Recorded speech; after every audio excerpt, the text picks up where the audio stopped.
तो आप सबका यार स्वागत है। अब देखो, श्रीलंका और वेस्ट इंडीज़ का थर्ड T20 मैच होगा, सीरीज डिसाइडर। जो जीतेगा सीरीज उसकी।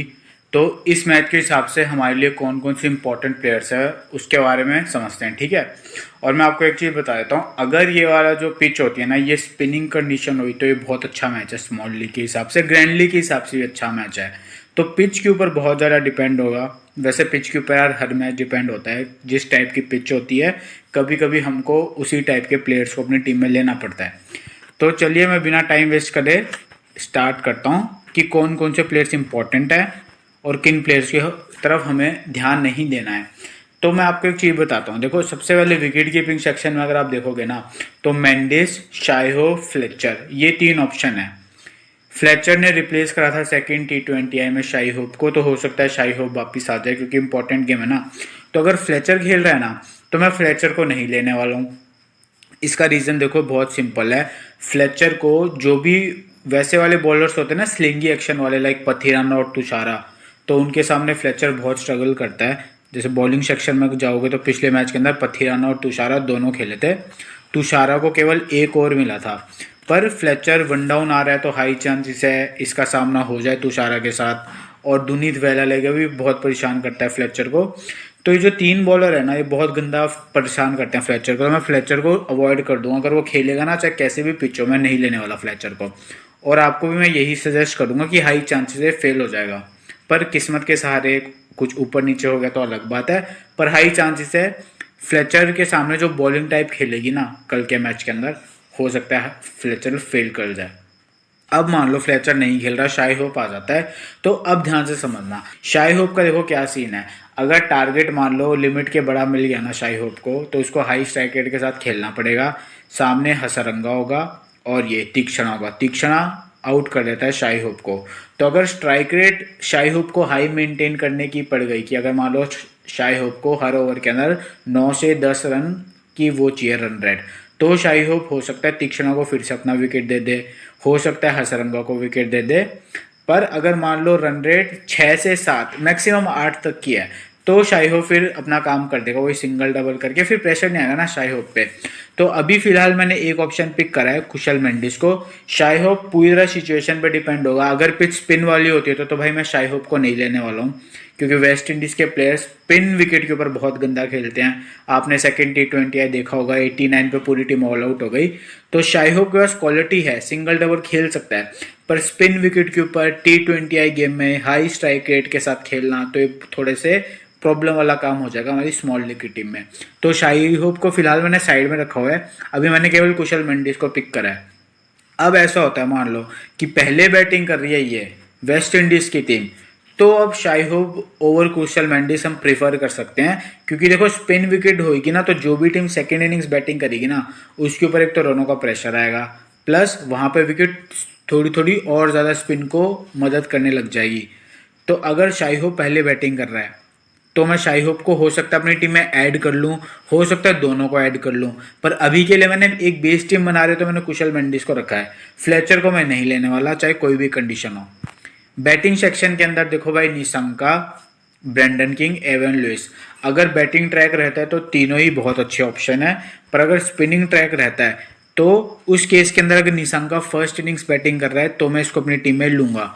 एक चीज मैं आपको बताता हूँ, अगर आप टेलीग्राम पर जुड़े हुए हो ना, तो मैंने आपको सेकंड T20 जब इनका हो रहा था तब भी मैंने बोला था निशंका स्पिन विकेट के ऊपर इतना लंबा नहीं चलता है जितना वो बैटिंग ट्रैक पे चलता है। पर सेकेंड T20 में क्या हुआ, निशंका ने 50 मारे, पर 48 बॉल्स के आसपास इसने खेली थी, तब जाके इसके 50 रन बने और फिर आउट हो गया। तो निशंका अगर जल्दबाजी करके जैसे वो नॉर्मली खेलता ना, अटैक करके खेलेगा स्पिन विकेट के ऊपर, तो वो लंबा नहीं चलने वाला है। पर अगर वो एकदम सिंगल डबल करके खेल रहा है, अपनी विकेट की इज्जत कर रहा है, लंबा जाने की कोशिश कर रहा है गेम के अंदर, तो फिर वैसे ही फिर से आपको एक पारी ऐसी देखने को मिल सकती है 48 बॉल वाली, या 40 बॉल 50, वो आपको देखने को मिल सकता है। तो निशानका मैं मेरी टीम में लूंगा। स्पिन विकेट के अंदर मैं ब्रेंडन किंग और एवन लुइस दोनों को नहीं लूंगा अगर स्पिन विकेट होती है। चारित्य श्रीलंका मेरे को लेना है। अब देखो, चारित्य श्रीलंका सेकेंड T20 के अंदर बॉलिंग भी करवा गया और 2 विकेट भी ले गया, तो ओवर भी करवा रहा है, बैटिंग भी आ रही है, तो वैल्यू अच्छी खासी है। तो मैं चारित्य श्रीलंका को लूंगा। रोमन पॉवल मैं नहीं लेने वाला हूँ स्मॉल लीग के अंदर, चाहे कोई भी सिचुएशन हो। कुशल परेरा अटैकिंग बैट्समैन है, अगर बैटिंग फ्रेंडली ट्रैक रहा तो ये अच्छा ऑप्शन है, हम इसे ट्राई कर सकते हैं। पर अगर बैटिंग फ्रेंडली ट्रैक नहीं रहा, स्पिन विकेट रहा पिछली T20I की तरह, तो मैं कुशल परेरा को भी नहीं चूज करूंगा। देखो स्पिन विकेट के ऊपर मैंने कई बार बोला है, जो भी ओपनर्स होते हैं ना, जो थोड़ा संभल के खेलते हैं, मतलब बॉल की इज्जत करके खेलते हैं, ये नहीं हर बॉल पे घुमाने जा रहे हैं। वेस्ट इंडीज वाले गेम में क्या हुआ, ब्रेंडन किंग और लुइस घुमाने के लिए गए, खुद ही घूम के अपना इन्होंने विकेट दे दिया। पर कुशल परेरा ये भी अटैकिंग अंदाज में खेलता है, तो अगर एक विकेट मान लो जल्दी चला जाता है पावर प्ले में श्रीलंका का, उस केस के अंदर हो सकता है कुशल परेरा 25-30 रन बना दे और फिर अपना विकेट थ्रो कर दे। पर अगर पावर प्ले के बाद इसकी बैटिंग आती है ना, तो फिर ये घुमाने के लिए जाएगा और तब तो फील्डर भी बाहर होंगे, तो हाई चांसेस है शॉर्ट मिस टाइम हो जाएगा और इसका विकेट ले लेगा कोई भी बॉलर। पर आपको एक चीज़ बताता हूँ, बॉलिंग सेक्शन में जो शमार जोसफ है ना, इसने कुशल परेरा को लगातार 2 पारियों में 2 बार आउट करा और 2 बार, एक बार बोल्ड करा, एक बार LBW करा। तो LBW और बोल्ड जब भी कोई बॉलर कर रहा है ना किसी को, इसका मतलब उसको पता चल गया है इस बैट्समैन की वीकनेस क्या है। राउंड द विकेट आता है शमार जोसफ, ऑफ स्टंप के बाद बॉल डालता है और वो बॉल टपक के अंदर की तरफ चल जाती है और ये LBW या बोल्ड हो जाता है। तो कुशल परेरा को फिलहाल मैंने साइड में रखा हुआ है और मुझे कोई और अच्छा ऑप्शन दिख नहीं रहा है। रदरफोर्ड स्पिन अच्छा खेलता है, पर स्पिन ट्रैक के ऊपर हाई स्ट्राइक रेट के साथ अगर ये खेलने जाएगा तो अपना विकेट दे देगा। रजपक्षा मैं नहीं लेने वाला भाई, स्पिन ट्रैक के ऊपर मैं रजपक्षा पे भरोसा नहीं कर रहा, और रजपक्षा पे तो मैं भरोसा बैटिंग ट्रैक पे भी नहीं करता हूँ। अगर रजपक्षा ऊपर बैटिंग कर रहा है टॉप 4 के आसपास तो ट्राई कर सकते हैं बैटिंग ट्रैक के ऊपर, पर अगर इसकी बैटिंग नीचे आ रही है काफ़ी ज़्यादा तो कोई लेने का मतलब फिर है नहीं। ऑलराउंडर सेक्शन में देखो हसरंगा मुझे चाहिए, कमिंदू मेंडिस मुझे चाहिए, रोमारियो शेफिल्ड मुझे चाहिए। अब दुनीत वेलालगे और रोस्टन चेज हमारे पास बच चुके हैं। दुनीत वेलालगे पिछले मैच में हमने इसको वाइस कैप्टन बनाया था अपनी टीम का, काफ़ी लोगों ने काफ़ी कुछ जीता। तो अगर स्पिन ट्रैक रहता है तो सबसे अच्छा ऑप्शन लेने का दुनीत वेलालगे को ही है। तो अगर स्पिन विकेट हुई तो मैं वेलालगे को अपनी टीम में लूँगा। अगर श्रीलंका मान लो सेकेंड इनिंग्स बॉलिंग करवा रही है बैटिंग ट्रैक के ऊपर, तब भी मैं वेलालगे को अपनी टीम में रखूंगा। पर अगर मान लो बैटिंग ट्रैक के ऊपर श्रीलंका फर्स्ट इनिंग्स बॉलिंग करा रही है तो मैं हल्का सा कुछ अलग कर सकता हूँ, अगर मेरे को कोई और अच्छा प्लेयर वैल्यूएबल उस सिचुएशन में दिखा। पर अगर नॉर्मली मैं देखूँ तो वेलालगे को हमें अपनी टीम में रखना है। अब रोस्टन चेज के बारे में आपको एक चीज़ दिखाता हूँ। रोस्टन चेज ने कोई ड्रीम टीम में नहीं आया, देखो 4 ओवर बॉलिंग करवा रहा है, बैटिंग भी करवा रहा है। मैंने आपको टेलीग्राम पे भी कई बार बोला है बॉलिंग से हो सकता है विकेट ले जाए, पर बैटिंग से मुझे फिलहाल उम्मीद नहीं है, क्योंकि सामने हसरंगा, तीक्ष्णा और वेलालगे तीनों खेल रहे हैं। तो इन तीनों को बहुत स्लो स्ट्राइक रेट के साथ रोस्टन चेज खेलता है और हाई चांसेस अपना विकेट इनके सामने फेंक जाए, और पिछले 2 T20I मैच में यही हुआ है। तो मैं रोस्टन चेज को बैटिंग पर्सपेक्टिव से बिल्कुल भी नहीं लेने वाला अपनी टीम के अंदर। पर ध्यान से सुनना, देखो 4 मिडिल ऑर्डर में लेफ्टी हैं श्रीलंका के और 4 ओवर पूरे डाल रहा है। प्रॉब्लम पता है क्या हो रही है, रोस्टन चेज को विकेट क्यों नहीं मिल रहा है? उसका केवल एक ही रीज़न है, क्योंकि रोस्टन चेज अपनी बॉल को बहुत तेज छोड़ रहा है, थोड़ा सी फ्लाइट करके बॉल को घुमाने की कोशिश नहीं कर रहा, समझ रहे हो? बाकी जो भी स्पिनर आ रहा है ना स्पिन विकेट के ऊपर, वो थोड़ा सा फ्लाइट दे रहा है, थोड़ा सा स्लो छोड़ रहा है, जिसके कारण विकेट पे जब बॉल टपका खाती है तो घूमती है, वहां पे विकेट मिलते हैं स्टंपिंग के या मिस टाइम शॉट के। रोस्टन चेज तेज तेज मारे जा रहे, तो बॉल को इतना ज़्यादा घूमने का टाइम ही नहीं मिल रहा। तो रोस्टन चेज को यार सेव जाने के लिए हमें अपनी स्मॉल लीग की टीम में लेना पड़ेगा, क्योंकि अगर विकेट ले गया, क्योंकि इंपॉर्टेंट गेम है और रोस्टन चेज इंपॉर्टेंट गेम के अंदर परफॉर्म करता है जितना मैंने देखा है ना, तो इसलिए मैंने रोस्टन चेज को रखा है फिलहाल अपनी टीम के अंदर सेव जाने के लिए, क्योंकि अगर ये चल गया तो काफ़ी ज़्यादा लीड दे देगा ओपोनेंट को, तो वो हम होने नहीं देना चाहते हैं। शमार स्प्रिंगर बॉलिंग फर्स्ट इसकी 2 बार है, इसने कुछ नहीं करा है, तो मैं इसको अवॉइड कर रहा हूँ।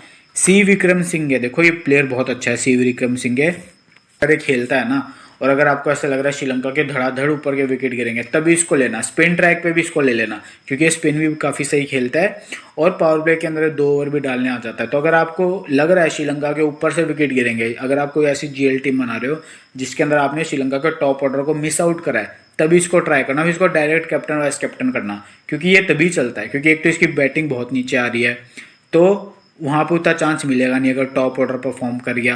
पर अगर टॉप ऑर्डर का विकेट गिरा तब ये परफॉर्म करता है, और बार बार मैंने जितना भी देखा है ना इसको LPL के अंदर, चाहे श्रीलंका की जो भी डोमेस्टिक टूर्नामेंट्स होते हैं, चाहे ये जो लिस्ट ए वाले मैचेस होते हैं, वहाँ पे हमेशा ये जब भी इसकी टीम के विकेट गिरते हैं तभी ये चलता है, या फिर ये टॉप ऑर्डर में बैटिंग करे। तो ऑलराउंडर सेक्शन में देखो हमारे पास 5 ऑलराउंडर है, हमें पाँचों के पाँचों चाहिए फिलहाल। बॉलिंग सेक्शन में तीक्ष्णा मुझे मेरी टीम के अंदर चाहिए भाई, CPL के अंदर बहुत विकेट निकाला था तीक्षणा, और जो बैटिंग लाइनअप है ना वेस्ट इंडीज़ की वो इसे विकेटें देती भी है। तो तीक्षणा को मैं अपनी टीम के अंदर पक्का रखने वाला हूँ। मतीशा पठीराना, अब इसका यार बहुत गंदा सीन है।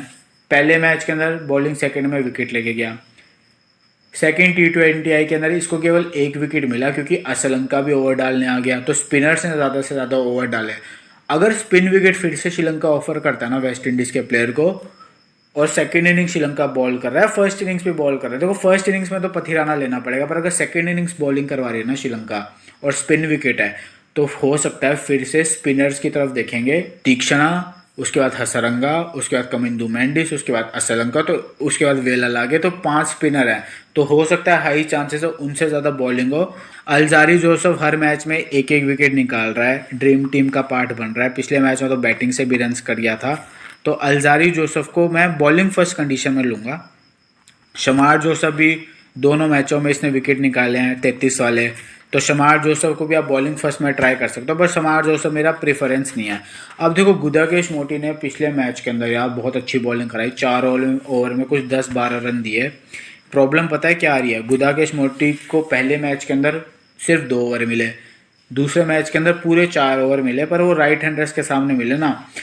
यहाँ पे प्रॉब्लम ये आ रही है, इसको विकेटें नहीं मिल रही है, पर बॉलिंग काफ़ी अच्छी करा रहे हैं।